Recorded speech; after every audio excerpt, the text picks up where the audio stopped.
দেশের উত্তরাঞ্চলে বৃষ্টি কমায় তিস্তা সহ বিভিন্ন নদ নদীর পানি ধীরে ধীরে কমছে। তবে মাস জুড়ে বৃষ্টির পূর্বাভাস থাকায় আবারও বন্যার শঙ্কায় নিচু এলাকার বাসিন্দারা।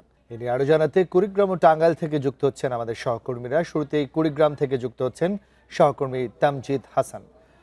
তামজিদ, ইতিমধ্যেই নদ নদীর পানি কমতে শুরু করেছে, নদী ভাঙনও তীব্র হচ্ছে, অনেক এলাকায় ফসলি জমি তলিয়ে গেছে, রাস্তাঘাট ভেঙে গেছে। তো কুড়িগ্রামের অবস্থা কেমন রয়েছে এবং প্রশাসনিক পদক্ষেপ একটু জানাবেন। আসলে কুড়িগ্রামে কিন্তু ক্রমান্বয়ে আমরা সকাল থেকে পানি উন্নয়ন বোর্ডের দেওয়া তথ্য উপাত্ত বিশ্লেষণ করে দেখছি যে নদ নদীর পানি কিন্তু 2-1 সেন্টিমিটার করে কমছে। বিশেষ করে ধরলা ব্রহ্মপুত্র নদীর পানি কিন্তু কমছে, শুধু দুধকুমার নদের পানি কিন্তু কিছুটা বাড়তির দিকে। এবং আবহাওয়া অধিদপ্তরের যে পূর্বাভাস রয়েছে তাতে কিন্তু এই নদ নদীগুলোর পানি কিন্তু আরও একদিনে বাড়তে পারে এবং নিম্নাঞ্চল প্লাবিত হতে পারে।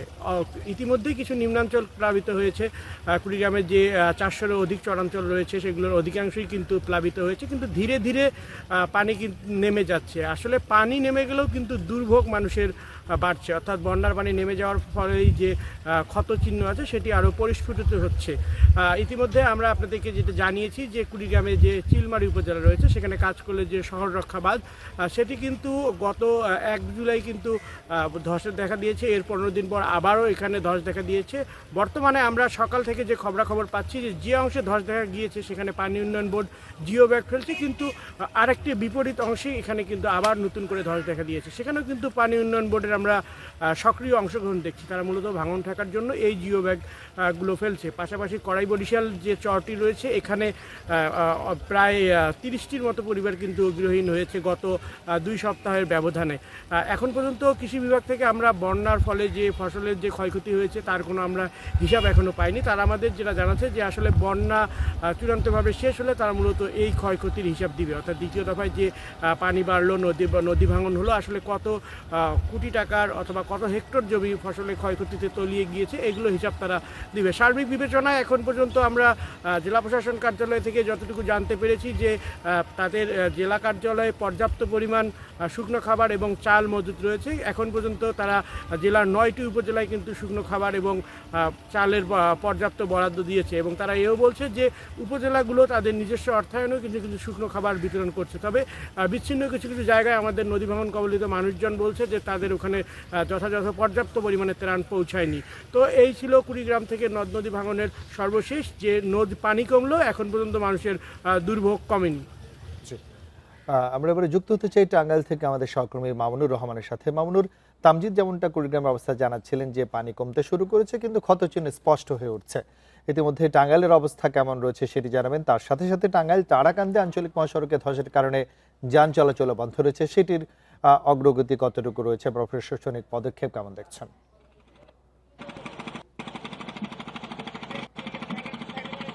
যমুনা নদীর টাঙ্গাইল অংশে পানি বৃদ্ধি পেয়েছে এবং ভাঙনের মাত্রাটাও আরো বেশি বেড়েছে। আমি যদি একটু দেখানোর চেষ্টা করি, যে অংশটি দেখা যাচ্ছে ভাঙা অংশটি, এটা হচ্ছে টাঙ্গাইল ভুয়াপুর তারাকান্দি আঞ্চলিক সড়ক। তো এই সড়কের এই অংশটা কিন্তু কালকেও ভালো ছিল, অর্থাৎ এখন যে ভাঙা অংশটি দেখাচ্ছি এর পরেও আরো কমপক্ষে 3 মিটার জায়গা ছিল, যে জায়গাতে ব্লক ছিল, ব্লক ধসে যাওয়ার খবরটা কালকে আমরা দেখাচ্ছিলাম।